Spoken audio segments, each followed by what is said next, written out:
Quarto casting di Mister Topolini, tantissimi ragazzi iscritti, cominciamo dal primo, raccontaci un po' nome e cognome. Michel Bouquet, Descrivici un po' cosa fai nella vita.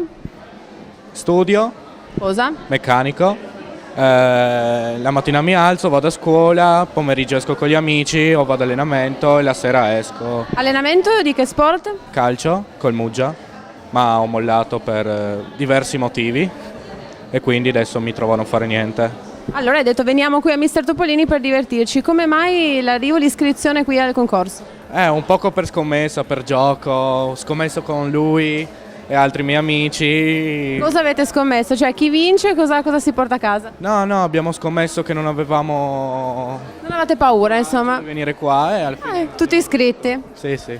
Senti, il sogno nel cassetto nella tua vita di studente o nella tua vita sportiva, insomma un desiderio che vorresti vedere realizzato? Meccanico scooter. Meccanico di scooter, poi vai a riparare tutto. Sì, sì. Senti, Miss Topolini Channel, Mister naturalmente anche il messaggio, facciamo un saluto a chi ti seguirà in questa avventura. Allora saluto tutti i miei amici, in particolare Nico, Brazza, Glavas, Steph e Pappa e un saluto a mia mamma.